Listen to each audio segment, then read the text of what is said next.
Sveiki, sveiki! Šodien atkal turpināsim par ego, vispār un ap, lai jums būtu vieglāk sevī pamanīt un mainīt vajadzīgās lietas.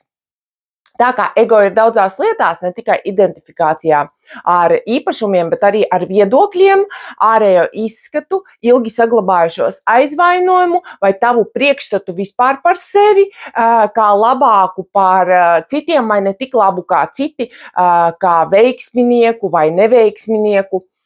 Ego ir visur un katrs ego cīnās par savu izdzīvošanu, mēģinot sevi aizsargāt un palielināt. Lai atbalstītu es domu, tam nepieciešama pretējā citi doma. Citi visvairāk ir citi, kad redzu tos kā savus ienaidniekus. Šī neapzinātā egoistiskā modeļa skalas vienā galā atrodas egoistisks un nepārvarams ieradums vainu meklēt citos, un sūdzēties par viņiem, kā teicienā, ko tu redzi, skabargu savā brāļa acī, bet baļķi savā pašā acī neredzi. Sūdzēšanās ir viena no ego mīļākajām stratēģijām, tā kā sevis nostiprināšanā. Katra sūdzība ir tāds neliels stāsts, ko ir veidojis prāts un kam tu pilnībā tici.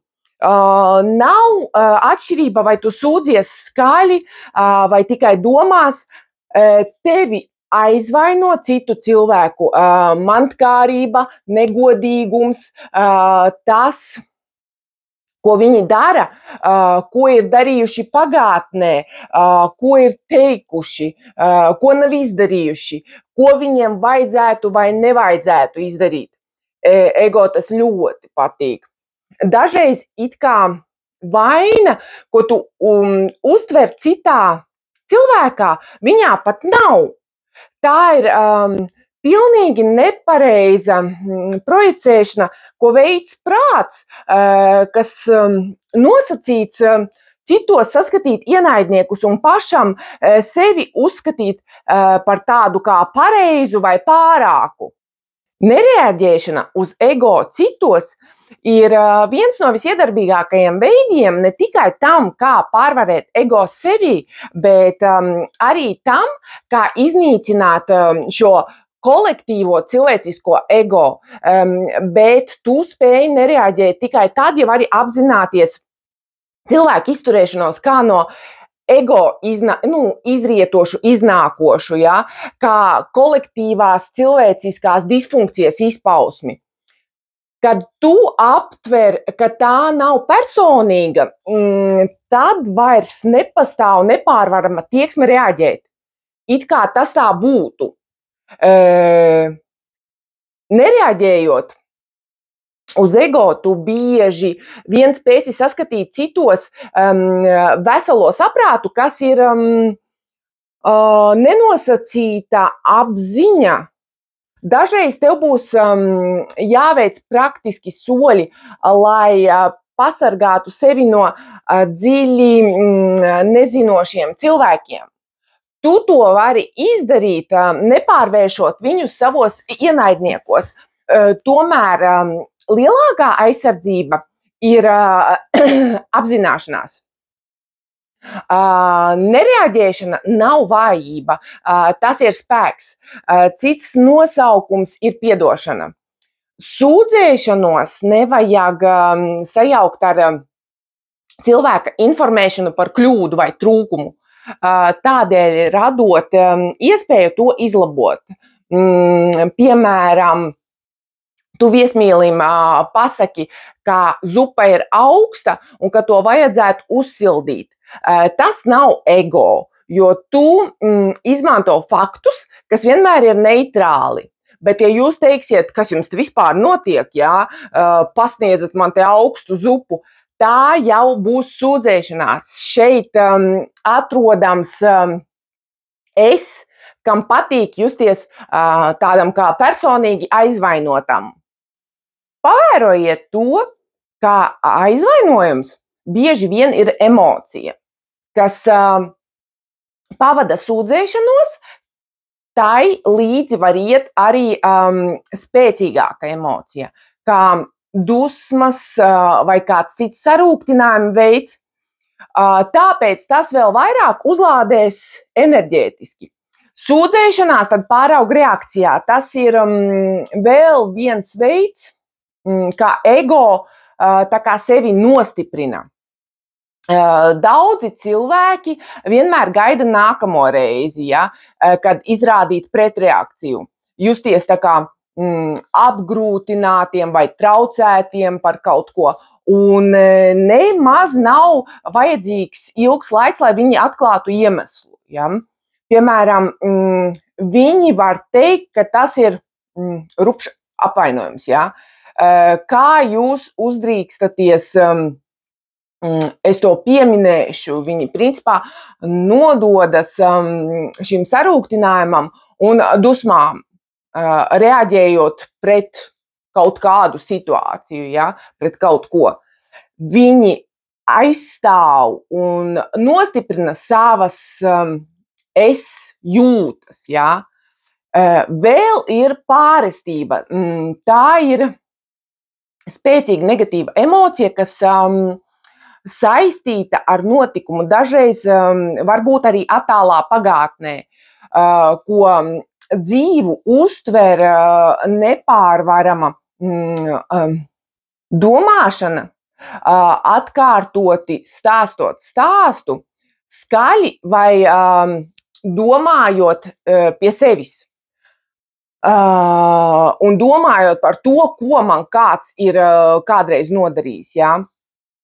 Pārestība piesārņos arī citas tavas dzīves jomas. Piemēram, kamēr tu izjūti pārestību un tās emocionāli tā kā negatīvo enerģiju, ja, tas var kropļot tavu uztveri par notikumu, kas risinās pašlaik un var ietekmēt to, kā tu runā vai izturies šobrīd pret kādu. Jo pārestība ir vecu domu un emociju bagāža, un no tās var atbrīvoties. Vienkārši apzinoties šo pārestību, gan domu, gan emociju līmenī, tas nozīmē apzinies domu, kas to uztur dzīvu un sajūti emociju, kas ir ķermeņa atbilde uz šīm te domām. Nekas cits tā nenostiprinās ego, kā būt pareizam. Protams, lai tu būtu pareizs, ir nepieciešams kāds cits, kas nav pareizs. Un tāpēc ego patīk darīt citus nepareizus, lai viņš pats būtu pareizs. Ja? Un tas notiek ne tikai ar cilvēku, bet arī ar situāciju. To arī var uztaisīt par nepareizu, ja sūdzaties vai reaģējat. Tas vienmēr netieši norāda uz to, ka tam nevajadzētu notikt.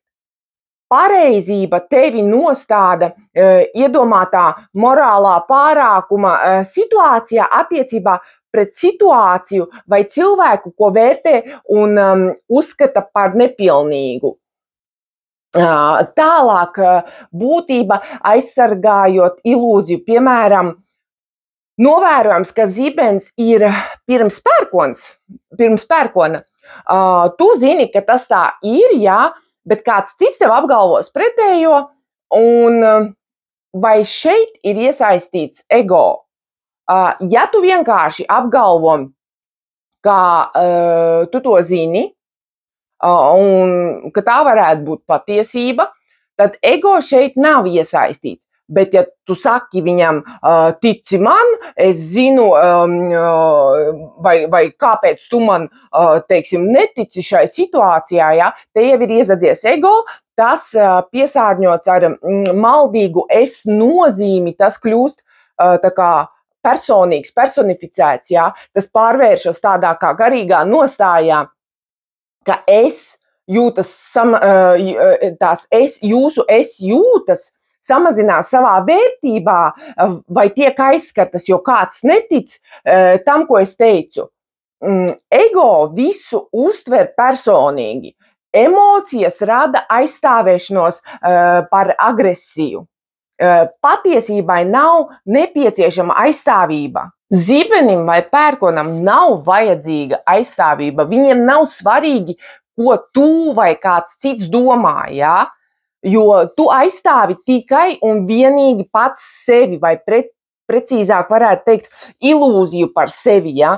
Prāta veidotu aizstājēju vai īsāk sakot, ilūzija aizstāv pati sevi. Ik viens ego sajauc viedokļus un uzskatus ar faktiem. Ja? Turklāt ego nespēja noteikt atšķirību starp notikumiem un savu reakciju uz šo notikumu. Ik viens ego ir izlases uztveres un sagrozītas interpretācijas meistars. Un tikai apzinoties, tu spēj saprast, ka šī ir situācija un šīs ir dusmas, ko es jūtu situācijas sakarā, un tad aptver, ka pastāv vēl citas pieejas konkrētai situācijai, citi tās skatījumi un iespējas tikt ar to galā. Un tikai apzinoties, tu saskati šo situāciju vai cilvēku kopumā, nevis pieņem kādu norobežotu, ierobežotu perspektīvu. Alkatība, sautīgums, eksploatācija, nežēlība, varmācība. Vēl aizvien uz šīs planētas ir visu aptverošas. Ja tu tās neapzinies kā individuālās un kolektīvās izpausmes, kas ir pamatā disfunkcijai vai garīgai slimībai, tad tu kļūdies tās personificēdams. Tu izveido individa vai grupas konceptuālu identitāti un saki, tāds viņš vai viņi ir. Kad tu sajauc ego, ko uztver citos ar viņu identitāti. Tas ir tava paša ego darbs, kas izmanto šo maldīgo uztveri, lai nostiprinātos pats, jusdamies tā kā pareizi un tāpēc pārāks un vērsdamies ar nosodījumu. Tur, teiksim, vēl arī sašutumu un bieži vien dusmām pret uztverto ienaidnieku. Viss minētais ļoti apmierina ego, tas nostiprina sajūtu, kas liek tev nošķirt sevi no citiem, kuru citādums ir kļuvis tik pārspīlēts, ka tu vairs neizjūti ne kopīgu cilvēciskumu, ne vienīgās dzīvības saknes, kas tev ir kopīgas, jā, ar ikvienu cilvēku. Īpašie egoistiskie modeļi, uz kuriem tu citos reaģē visspēcīgāk un maldīgi uztver tos par citu cilvēku identitāti, ir tie paši modeļi, kas ir arī tevī, bet kurus tu nespēji vai nevēlies sevi atklāt. Šajā ziņā tev daudz kas jāmācās no saviem ienaidniekiem. Kas tevi viņos visvairāk sarūktina, trigerē un kaitina, ja, un traucē, teiksim, pieņemsim viņu sautīgums, alkatība, vāras kāre, varbūt tiekšanās pēc kontroles, viņu liekulība, negodīgums, tieksme pēc varmācības un varbūt vēl kaut kas cits. Ja. Tas, ko tu ņem ļaunā un uz ko tu spēcīgi reaģē citā cilvēkā, ir arī tevī pašām. Bet tas nav nekas vairāk kā ego forma un kā tāda, tā ir pilnīgi bezpersoniska. Tai nav nekāda sakara ar to, kas ir šis cilvēks, un nav pat arī sakara ar to, kas esi tu. Noteiktos gadījumos tev var rasties nepieciešamība aizstāvēt sevi vai kādu citu no otra cilvēka varbūtēja kaitējuma, bet te ir jāsargājas padarīt ļaunuma šo izskaušanu, jā, par savu kaut kādu misiju, ko tu iespējams sāksi darīt, jo tieši pret to tu arī cīnies. Cīņa pret neapzināšanos radīs neapzināšanos tevī pašā, neapzināšanos, disfunkcionālo, egoistisku izturēšanos nekad nevar sakaut, ja tai uzbrūk. Pat ja tu sakausi savu oponentu, ja, neapzināšanās vienkārši pārcelsies uz tevi, vai nu oponents atkal parādīsies savādāk nomaskējies. Ja. To, pret ko tu cīnies, tu nostiprini, bet tam, kam pretojies, tas pastāv. Mūsdienās ļoti bieži dzirdam karš pret kaut ko, karš pret narkotikām, kriminālu noziegumiem, terorismu, vēzi, nabadzību un tā tālāk, bet tas viss ir lemts neveiksmei. Ņemsim par piemēru, par spīti karošanai ar kriminālu noziegumiem, ja, un narkotikām pēdējo 25 gadu laikā krasi pieaudzis kriminālu noziegumu un narkotiku iespaidā izdarīto pārkāpumu skaits. Piemēram, ASV cietumnieku skaits pieaudzis no nepilniem 300,000 1980.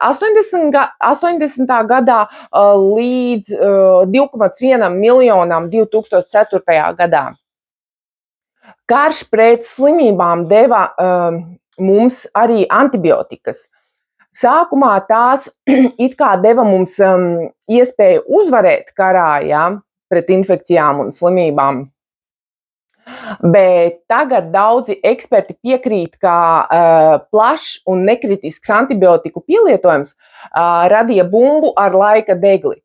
Un ka pret antibiotikām rezistenti baktēriju paveidi, tā saucamie supervīrusi, visdrīzāk kļūs par cēloni šo slimību atkārtotas parādīšanās varbūtībai un varbūt arī epidēmijām. Jo vīrusi mutē, pārveidojas, ja, un adoptējas un parādās citās spēcīgākās formās un jāmeklē atkal cits līdzeklis, lai ar tiem cīnīties. Kad tu apzinies, kas ir ego, tu to vairs neuztversi maldīgi par kāda cita cilvēka identitāti. Ja tu saproti, kāds ir ego, tad kļūst vieglāk nereaģēt uz to, tu vairs to neuztver personīgi. Nav sūdzēšanās, nav vainošanas, apsūdzēšanas vai padarīšanas par nepareizu.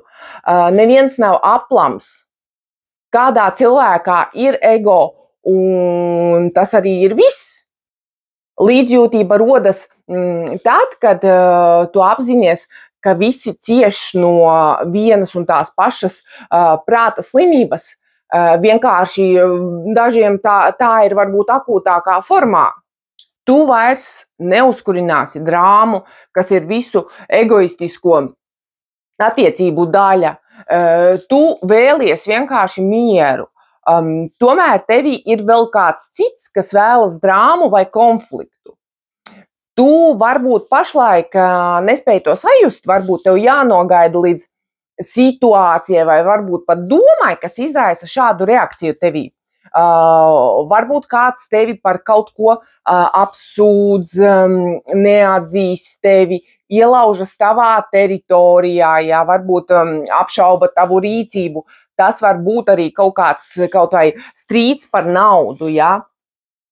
Vai tad tu spēj sajust šo milzīgo spēku pieplūdumu, kas virzās caur tevi, bailes, kas varbūt slēpjas zem dusmu vai naida maskas, ja? Vai dzirdi, kā tava balss kļūst asa vai spalga, varbūt skaļāka vai dažas oktāvas zemāka, vai apzinies, ka tavs prāts steidzas aizsargāt šo savu pozīciju, attaisnot, uzbrukt, vainot, izsakoties savādāk, vai tu tajā brīdī spēj atmosties no neapzināšanās, vai tu spēj sajust, ka tevī kaut kas karo, kāds, kas jūtas apdraudēts un vēlas par katru cenu izdzīvot, kāds, kam nepieciešama šī drāma, lai aizstāvētu savu identitāti, kā uzvarošu personāžu šajā teātra uzvedumā. Vai tevī tai mirklī ir tā sajūta, ka tev ir kāds, kas drīzāk vēlētos būt pareizs nekā baudīt mieru? Kad ego karo, tas nav nekas cits kā vien ilūzija, kas cīnās par izdzīvošanu. Nav viegli pirmajā mirklī būt acu lieciniekam klātbūtnē, it īpaši, kad ego darbojas izdzīvošanas režīmā vai arī kāds pagātnes emocionālais modelis aktivizējas. No savas pieredzes varu teikt, ka ar to cīnīties nav viegli. Citreiz tas sanāk, bet atkal citā reizē tu atkal noraujies un atkal jāpiefiksē, jāstrādā ar sevi. Kad jūs kaut reizi būsiet pamēģinājis šo momentu noķert un piefiksēt, tad jums vairosies klātbūtnes spēks un ego tas satvēriens tā kā pa bišķiņam atslāps. Jo, lai atbrīvotos no ego, ir vajadzīgs tikai to apzināties. Apzināšanās un ego nav savienojami. Tieši tāpēc vairākos video stāstīšu par šīm ego iespējamiem slēpšanās veidiem, lai jums vieglāk būtu to saskatīt un apzināties, ko jūs varbūt līdz šim tā kā neesat varbūt piefiksējuši. Ja? Kaut vai no manis teiktā gabaliņa jūs sapratīsiet, ka jā, man tā ir, ja? Tas jau būs milzīgs solis uz priekšu. Lūk tā, šoreiz atkal, lai nebūtu par garu, viss tas, lai jūs varētu to visu apdomāt un apsmadzeņot, pietiks, un tiksimies atkal nākamajā video.